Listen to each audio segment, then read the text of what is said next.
So, Kelly, when was the first time you played the Opry? Do you remember? I do. It's funny you asked because I was telling some friends of mine backstage. I said the first time I performed here, it was shortly after American Idol. And I remember singing a song that I co-wrote with some friends of mine called My Angel. It was never a single. If you didn't buy the album, my first album, you probably never heard it. But it was a song that I wrote about my grandma because she raised me. And I always thought, man, I'm going to grow up and one day I'll grow up eventually. I want to put life in the form of a song and do what Dolly does, just tell stories and help people heal and help people celebrate and whatnot. But yeah, that was the first song. That was the first song that I performed, and I actually sat down on the circle. I think it was like 19 or 20 years old, and I literally went out there on the Opry stage, and I sat down on the circle. Yeah. And when I came off, I told them, I said, I didn't know if this would be the last time I was ever going to be here, so I'm going to milk it for all it's worth, and I want to be as close to that circle as I can because I just grew up honoring and respecting that with my grandmother. So when you go out there today, having played the Opry a few times now, and you've played the big stages, TV audiences, what does it feel like? Is it a different energy when you go? Oh, absolutely. Yeah. This is a whole different ball game. It's a different sport. It is. It's incredible to be able to perform where so many of the icons that maybe inspired you to do what you're doing, or maybe they just helped you get out of a hard time. I don't know, that stage is a sanctuary for anyone who steps out on it, and you want to honor that and not take it for granted, for sure. You did Tammy tonight. I love her. A big reason why I fell in love with country music. Yeah. I love that tear in her voice. I feel like she, she sang her truth, and that is what makes country music so special. That's what makes any song special, is telling the truth, just being. You did Red High Heels, which you said you wrote. I co-wrote on the phone.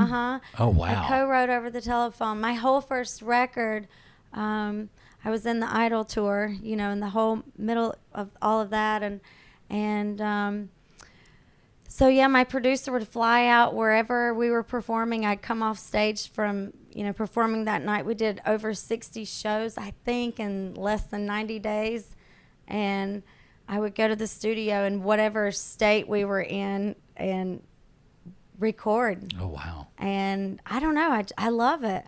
I love to write. I think it's so healing, therapeutic. Find closure sometimes. Is it easier now? I mean, because that seems like that would be hard to write, on the phone and being so all over the place. I don't think anything's easy. Right.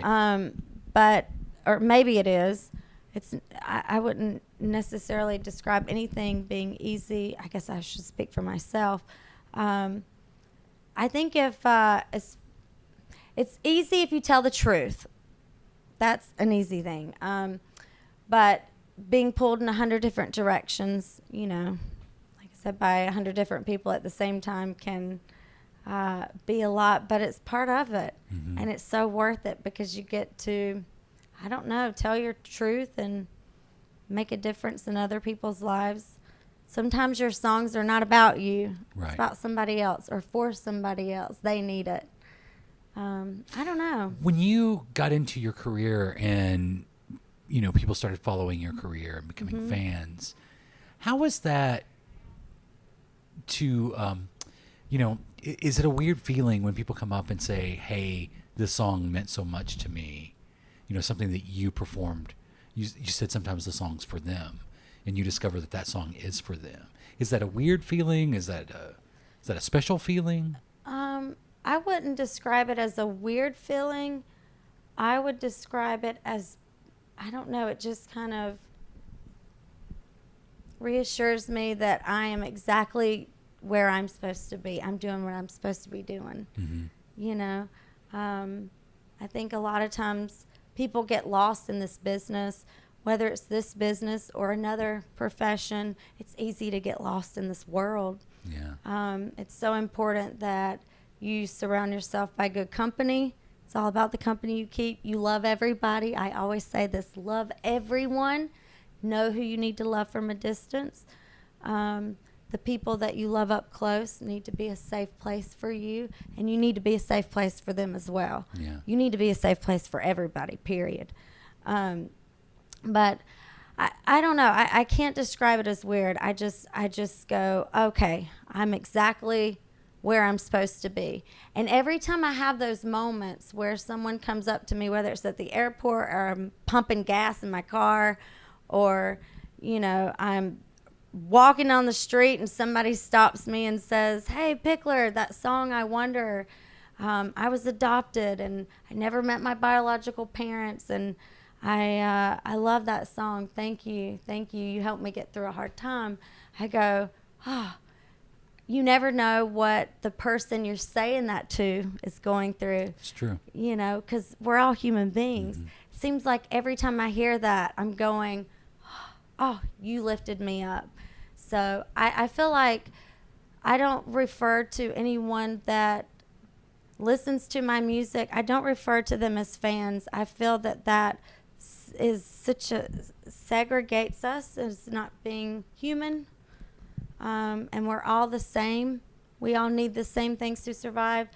I just go, man, you all give me so much more than I could ever give y'all.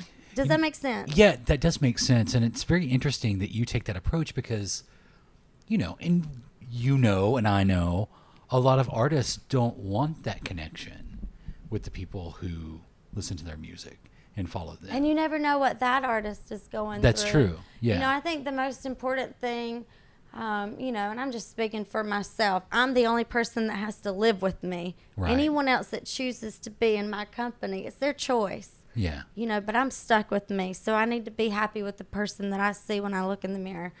I would say one of the greatest things that I've learned in life and whatnot is grace, the power of grace. You just never know what people are going through. So even when you meet people and you think they got it all figured out and they got it together, 9 times out of 10, they're going home and crying on their little silk pillow sheets, But it is what it is. Everybody hurts. Everybody laughs. Everybody cries. Everybody celebrates.